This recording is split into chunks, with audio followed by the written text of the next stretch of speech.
د الله تعالی صحیح طاعت د رسول الله صلی الله علیه وسلم فرمان برداری کوي.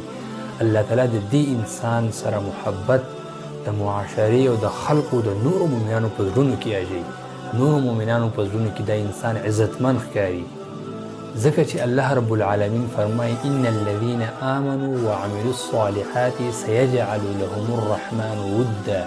هغه خلک چې هغوی ایمان راوړي، هغه خلک چې هغوی د نیک اعمالو پابندي کوي، الله تعالی به د دوی دپاره محبت وګرځوي، ود به ورله وګرځوي. ود امام طبري رحمه الله په خپل تفسیر کې لیکي چې د ود نه درې خبرې مراد دي. اولنۍ خبره ده چې دې انسان په رزق کې به الله برکت واچوي، پراخه رزق به الله نصیب کړي. دویمه ده چې د خلکو په مجلسونو کې به د ده باره کې ذکر خیر کېږي.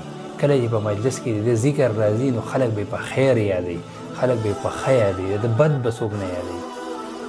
دریم نمبر ده د خلکو په زړونو کې به الله د ده لپاره محبت پیدا کړي، خلک به د سره محبت کوي.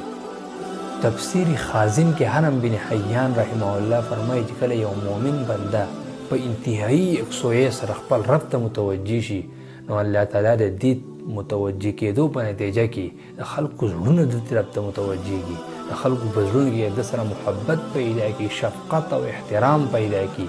او محترمو د هغه صفات دي که چېرته انسان ځان کې پیدا کړي نو الله تعالی به د خلکو سره په زړونو کې الله تعالی به د خلکو په زړونو کې د سره محبت پیدا کړي. پکار دی چې موږ تاسو صحیح ایمان راوړو او صحیح عمل صالح وکړو. رب العالمین دې د صحیح عمل توفیق راکړي. السلام.